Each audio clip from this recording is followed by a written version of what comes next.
The lawyer's name was Gerald Fitch. He had a narrow office on Clement Street in San Francisco, brown carpet, one window, two chairs that did not match. I remember every detail because I sat in that room while my family tore itself apart, and I needed something solid to look at. Gerald Fitch had a stack of folders on his desk. He had his hands folded on top of them. He had reading glasses pushed up on his forehead, and he had an expression I could not name yet. I would name it later. It was the expression of a man who already knows how the story ends. My Uncle Raymond stood up before Gerald even opened the first folder. "Let's just cut to it," Raymond said. "Margaret's estate, the house on Birchwood, the savings. We're all here. Let's divide it properly." Gerald looked at him over the rim of his glasses. "Mr. Calloway, if you'll allow me to proceed in order—" "I've been allowing things in order my whole life," Raymond said. "My mother is gone. We need to settle this today." My mother sat beside Raymond with her hands in her lap. She did not look at me. She had not looked at me since we walked in. My Aunt Diane sat on Raymond's other side, already holding a pen like the papers were ready to sign. My cousin Brett stood by the door with his arms crossed. I was the only one sitting alone. I was in the chair farthest from the desk. I had driven 3 hours to be in that room. Nobody had saved me a seat near the front. I was 23 years old. I was a part-time cashier at a grocery store in Modesto. I had $1,100 in my bank account. I drove a 2009 Honda Civic with a crack in the passenger side mirror. In that room full of people in blazers and pressed trousers, I looked exactly like what they thought I was. Nobody. The one they did not have to worry about. That was the first mistake they made about me. It would not be the last. Gerald opened the first folder. He began to read. The savings account, $412,000, split 4 ways between Raymond, my mother Patricia, my Aunt Diane, and my Aunt Carol, who had flown in from Portland.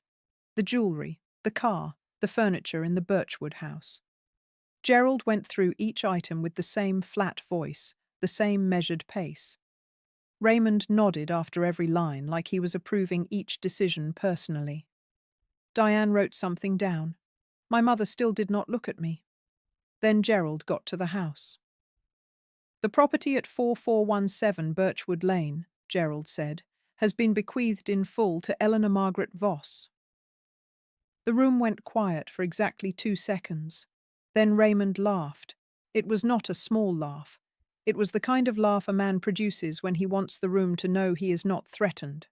Head back, one hand on the table, the full performance. "The old house," he said. "She left Ellie the old house." He looked at Diane. Diane pressed her lips together like she was trying not to smile. My cousin Brett uncrossed his arms. "That place hasn't been touched in 8 years. The pipes burst in 2019. There's a crack running through the back foundation. It's worth maybe, what, Gerald? 150 if someone strips it down and starts over." Gerald said nothing. "Grandma left you a project," Brett said from the door. He was grinning. "Congrats, Ellie." My mother finally looked at me. Her expression was not cruel. It was almost worse than cruel. It was relieved, like she had been afraid Grandma would do something embarrassing, and now she could see the situation was contained. I was getting the broken house, the problem property, the one nobody wanted to fight over. "That's generous," my mother said quietly, like she meant it. I looked at Gerald Fitch. Gerald Fitch was looking at his folder. He had not laughed. He had not smiled. He had not reacted to a single word Raymond said. His hands were still folded. There was still a stack of folders on the desk. I counted them. 4 folders. Gerald had only opened one. I sat back in my chair. I said nothing. I let Raymond laugh. I let Brett grin. I let my mother feel relieved. Because I already knew something they did not. I had known it for 6 months. My grandmother Margaret Voss had told me herself, sitting at her kitchen table in the Birchwood house with a cup of tea going cold between her hands, 3 weeks before her first stroke, 8 months before she died. She had told me on a Tuesday afternoon in October, when the light was coming through the window at a low angle and the whole kitchen smelled like the lavender soap she always kept by the sink. She had told me in the same voice she used to tell me everything. Quiet, certain, no drama. "Eleanor," she had said, I need you to listen carefully, not with your heart, with your head. I had put down my cup. I had looked at her. I have been planning this for 11 years, she said. Your uncle thinks he knows what I have. He does not know what I have. Nobody in this family knows what I have, except you, starting right now. I was 22 years old that Tuesday in October. I had never owned anything in my life except the Honda Civic and a second-hand couch. I had no idea what she was about to tell me, but I knew my grandmother. I knew the way she said things. I knew that when Margaret Voss used the word planning, she did not mean hope. She did not mean wishes. She meant done. She meant documents. She meant already finished. She was right. But I need to go back further. Because this story does not start in Gerald Fitch's office. It does not start in that kitchen in October. It starts when I was 9 years old, and Raymond Calloway sat down at my grandmother's dining room table and told her, plainly, in front of everyone, that she had no head for money and should let him handle things from now on. Before I tell you what Raymond did next and what my grandmother had already done about it, if you have ever been the one your family underestimated, if you have ever sat in the back of a room while someone laughed at what you were given, stay with this story. Hit like, subscribe. Because what Gerald Fitch had in the rest of those folders is something Raymond Calloway did not see coming for 11 years, and neither will you. I was 9. My grandmother's house on Birchwood Lane was the center of everything back then. Every Sunday, every holiday, every summer week I could get my parents to agree to. Grandma Margaret had lived in that house since 1974. She had raised 4 children in it. She had buried my grandfather in 1998 and stayed in that house alone for 25 years after without complaining once. The house was old. The furniture was old. The neighborhood had changed 3 times around it. But the house was hers, and she kept it the way she kept everything, precisely, without asking for help and without explaining herself to anyone. Raymond was her eldest. He had a real estate license and a firm handshake and a way of talking that made every room feel slightly smaller. He had been managing investment properties since his early 30s.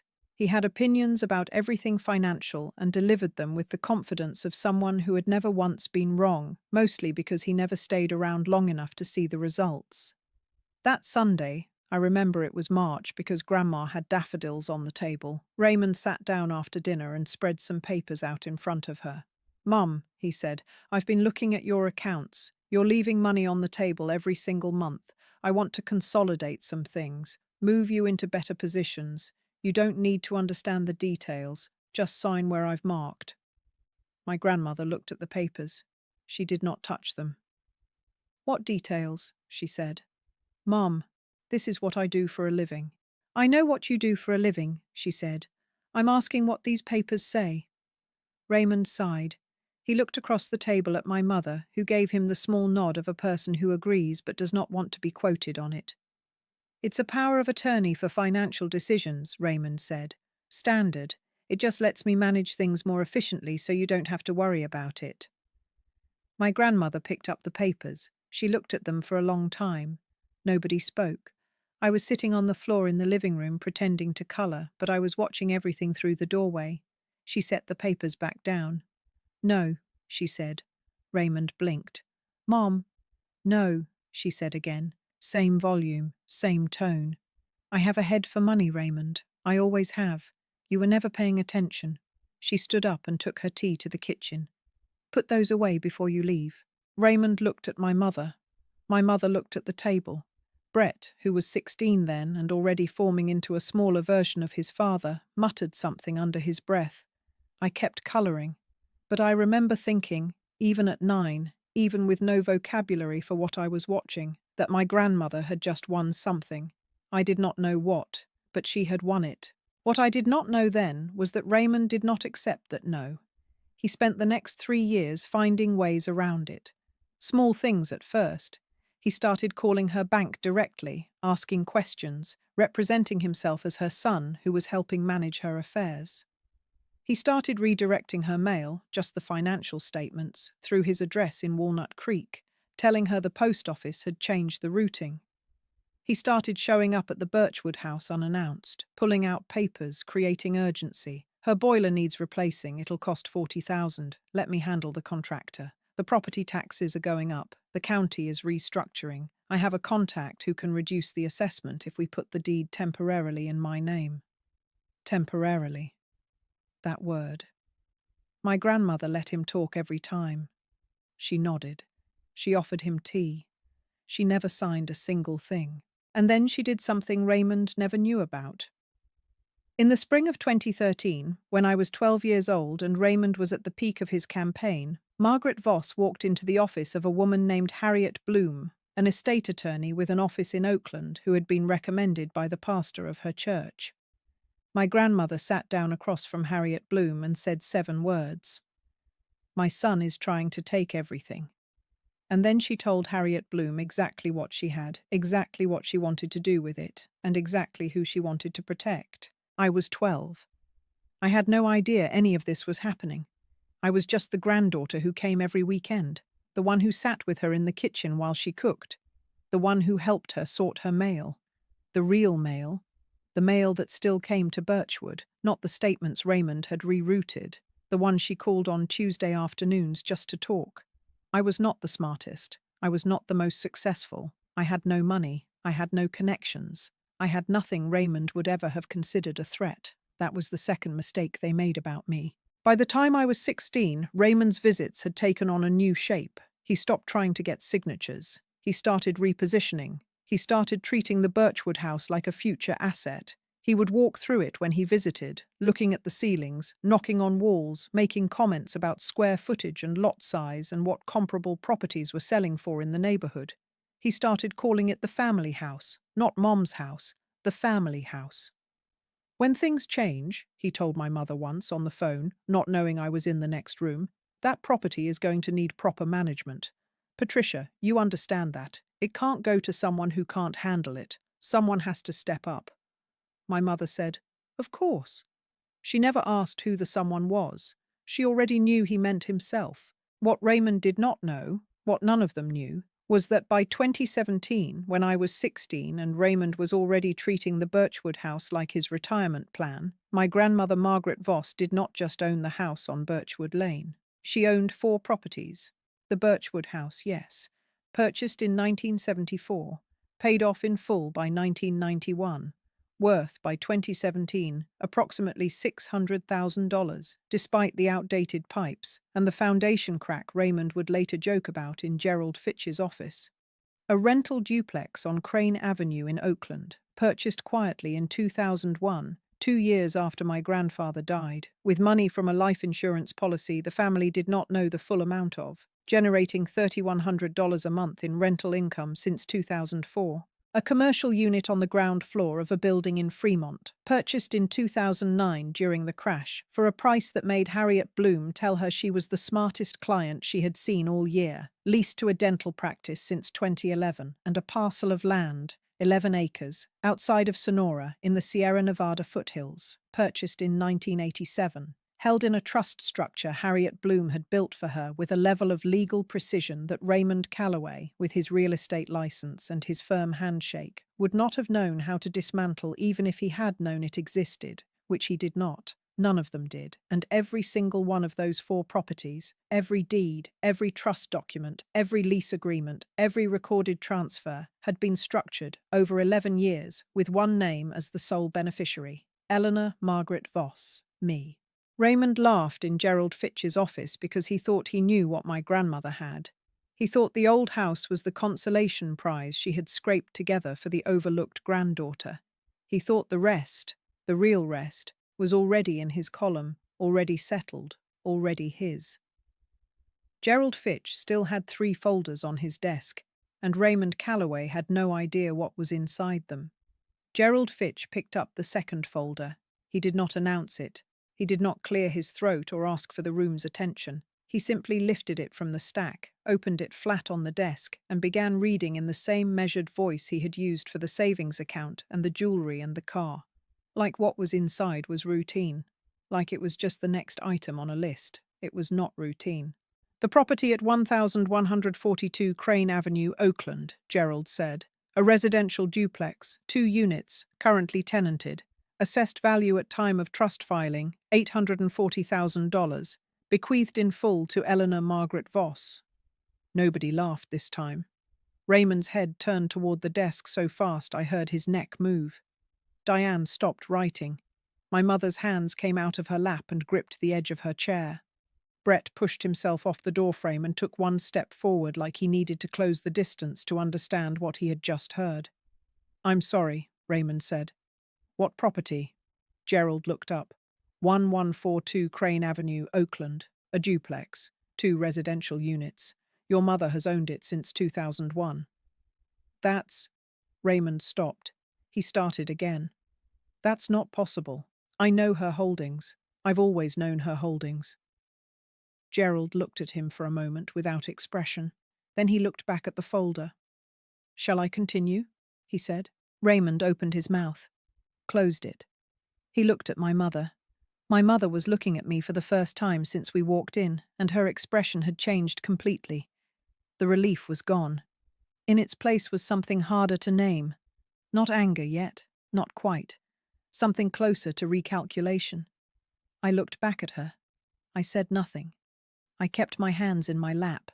I kept my face still. Gerald picked up the third folder. "The commercial unit at 408 Galloway Street, Fremont," he said. "Ground floor retail and office space, currently under lease to Bright Smile Family Dentistry through December 2027. Assessed value at time of trust filing, $1.1 million. Bequeathed in full to Eleanor Margaret Voss." Diane made a sound. It was not a word. It was the sound a person makes when the air leaves their body without permission. "Stop," Raymond said. Gerald looked up. "Stop reading," Raymond said. His voice had dropped. The performance was gone. The laugh was gone. What was left underneath was something flat and cold, and I recognized it immediately because I had heard it before, directed at my grandmother, directed at me, directed at anyone Raymond Calloway decided was in his way. "This is not... There has been an error. These documents need to be reviewed. My mother was not well in her final years. She was not making decisions with full capacity. I want these documents reviewed before anything else is read in this room." Gerald set down the folder. He folded his hands on top of it. He looked at Raymond the way a man looks at something he has been expecting for a long time. "Mr. Calloway," he said, "your mother retained me as her estate attorney in April of 2013. Over the course of our professional relationship, which spanned 11 years, she underwent 3 separate capacity evaluations conducted by independent neuropsychologists, each commissioned at her own request and each returning a full finding of competence. The most recent evaluation was completed in March of last year, 14 months before her death. Every document in these folders was executed during that period, witnessed, notarized, and recorded with the appropriate county offices. I have copies of all 3 evaluations in a supplementary file if you would like them provided to your attorney." Raymond stared at him. "Furthermore," Gerald continued in the same even voice, "your mother left a specific written instruction that if any family member raised the question of capacity during or following the reading of her estate documents, that instruction was to be noted in the record of this meeting." He opened a small notepad to his left and wrote something with a pen. "I am noting it now." The room was completely silent. I had been waiting for this moment for 6 months. I had known it was coming. I had known Raymond would say exactly that word, capacity, because my grandmother had known it too. She had told me. Sitting at the kitchen table in October with the lavender soap smell in the air and the tea going cold between her hands. "He will say I was not in my right mind," she had said. "He has been building that story for years. Every time he told someone I didn't understand my own finances, every time he told the family I needed help managing things, he was building the story. So when the day came, it would sound believable." I had asked her what she had done about it. She had smiled. It was a small smile, not warm exactly, precise. "I made it impossible," she said. "I need to go back. I need to go back to the part of the story that Raymond never saw, because he was never paying attention to the right things. I was 17 when my grandmother first told me she had been working with an attorney. Not the full picture, not the properties, just that she had someone she trusted who was helping her make sure things were organized properly after she was gone. We were in the kitchen. It was a Saturday in July. I was washing dishes and she was drying them, which was the way we always did it. I washed, she dried, because she said I used too much soap, and if she dried, she could control the rinse. Eleanor, she said, holding a mug by its handle, are you the kind of person who can keep a secret? I turned off the water. I looked at her. Yes, I said. Not a small secret, she said. A long one, the kind you carry for years without telling anyone. Not your mother, not your friends, no one. Yes, I said again. She put the mug in the cabinet. She picked up a plate. Good, she said, because I have been building something for you, and it only works if no one knows it exists until it is finished. That was all she told me that day. I did not push. That was not how things worked between us. She told me what she wanted to tell me when she was ready to tell it. My job was to be there and to be trusted. I had been doing that job since I was 9 years old, and I knew how to do it right. The full picture came in pieces over the next 5 years. Not all at once, not in one dramatic conversation. It came the way my grandmother did everything, steadily, without rush, each piece given to me when she judged I was ready to hold it. When I was 18, she told me about the duplex on Crane Avenue. We were driving back from a grocery run, and she said it the same way she would have said any other piece of information, like the weather forecast or the price of tomatoes. I bought a building in Oakland in 2001, she said. 2 units, both rented. I used the insurance money from your grandfather. Raymond doesn't know. I gripped the door handle. Why? I said. Because when your grandfather died, Raymond came to the house the same week, she said, before the reception, before the flowers had even died on the front table. He sat down and told me I needed to let him invest the insurance payout. He had a plan already written out, on paper. He had been waiting. She kept her eyes on the road. I told him I needed time to grieve. Then I called a real estate agent I knew from church and I bought the building in Oakland. I have not thought about Raymond's plan since. I stared at her. I did not know what to say. 2,000 a month after expenses, she said. Then she turned on the blinker for her street. It adds up. When I was 19, she told me about the commercial unit in Fremont. We were at her kitchen table doing a jigsaw puzzle she had gotten at a church sale. 1,000 pieces, a picture of covered bridges in Vermont. I bought a commercial space in 2009, she said, fitting 2 pieces together without looking up. During the crash, everything was cheap. The man I bought it from needed money quickly. I had been saving the rental income for 8 years. Does anyone know? I said. Harriet knows, she said. Harriet Bloom, the attorney. That is all. Grandma, I said, these are significant assets. Yes, she said, and you've never told anyone. I told you, she said. She looked up from the puzzle. That is the only person I needed to tell. I sat with that for a moment. Outside the kitchen window, the afternoon was going grey. The lavender soap was by the sink. Everything was completely ordinary and completely extraordinary at the same time. Why me? I said. She looked at me for a long moment. Because you are the only one who ever came, she said. Not on holidays. Not when there was something to collect. Every Saturday, every Tuesday phone call, every grocery run and puzzle and dishes. You came because you wanted to be here. She picked up another puzzle piece. I notice everything, Eleanor. I always have. Your uncle thinks I don't understand money. What I don't understand is why anyone would walk past a person who loves them to chase a number in a bank account. She placed the piece. It fit.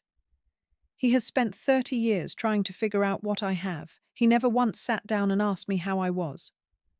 I did not say anything. I found a piece. I placed it. We finished the puzzle that afternoon. It took 4 hours. We did not talk about the properties again that day.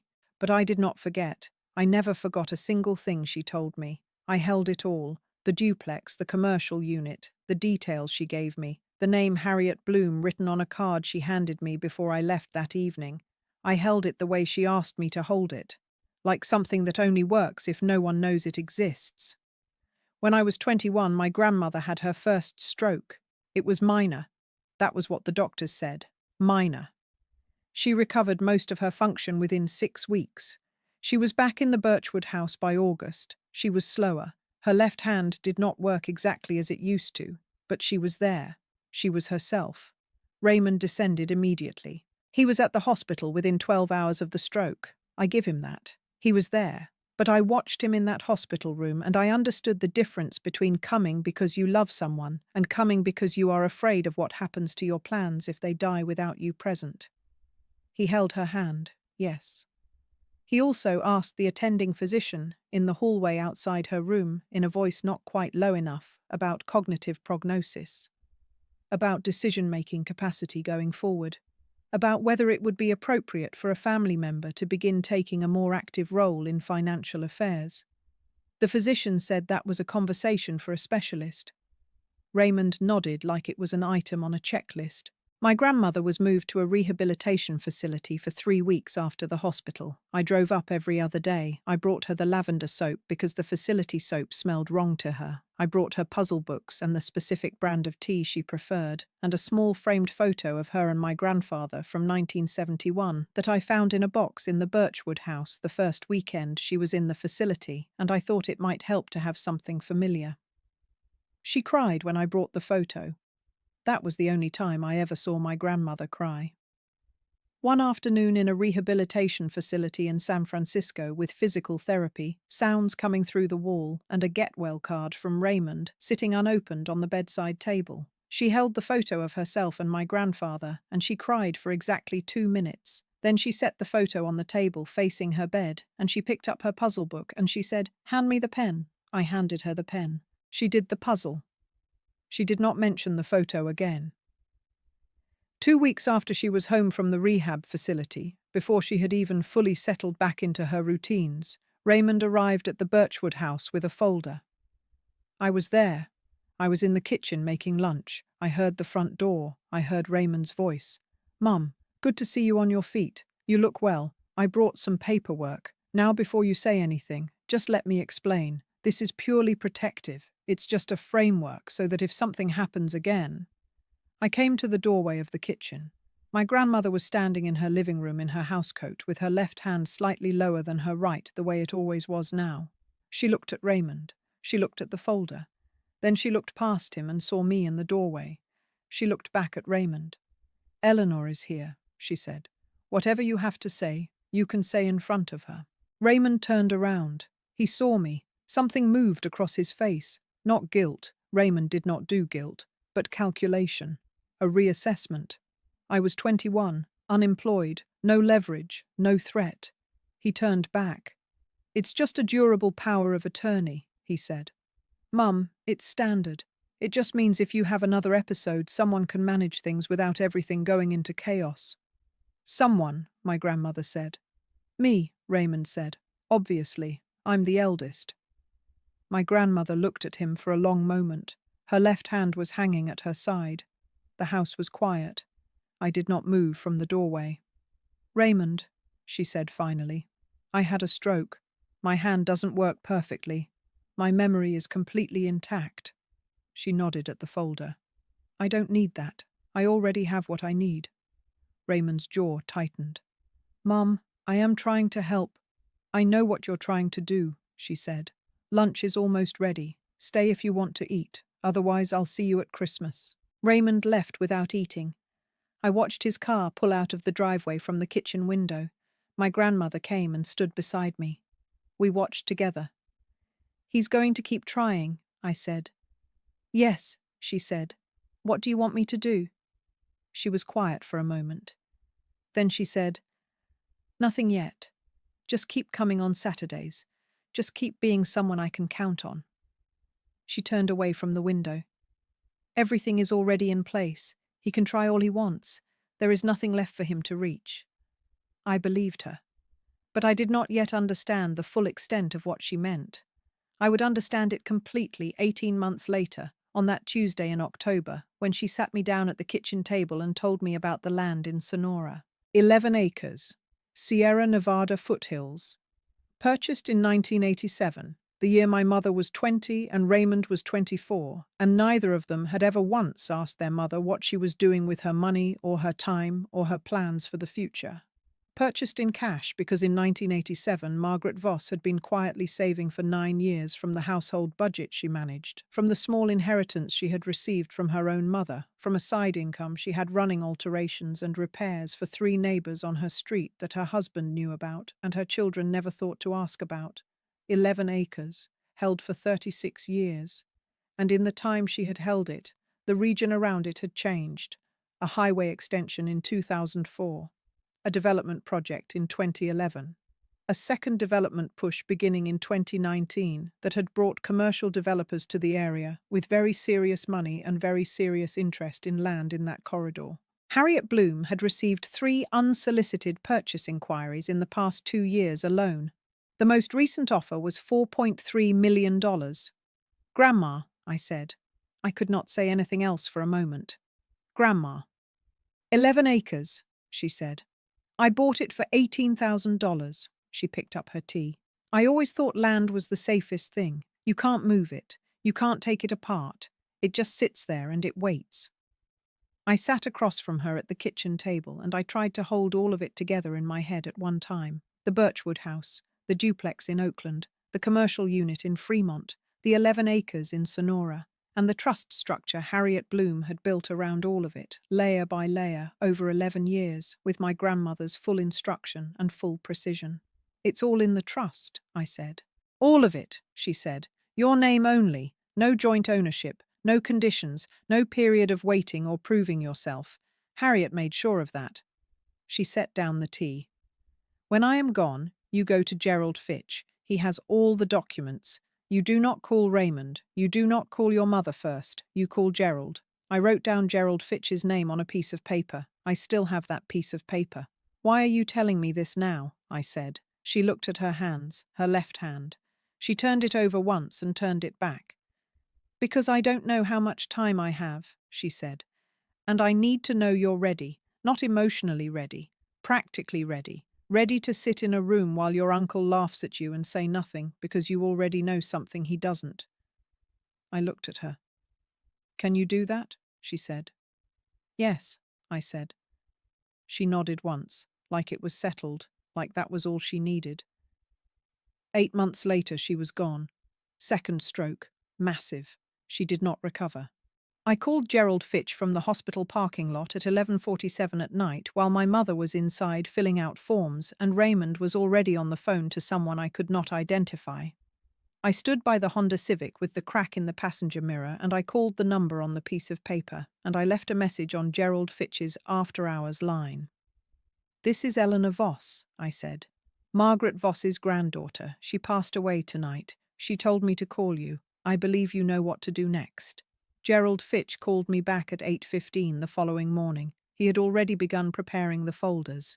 I drove back to Modesto. I went to work my cashier shift. I did not tell anyone what I knew. I carried it the way she had asked me to carry it, like something that only works if no one knows it exists. And 3 weeks later, I drove 3 hours to a narrow office on Clement Street in San Francisco, and I sat in the chair farthest from the desk and I let my uncle laugh. Gerald Fitch still had one folder left.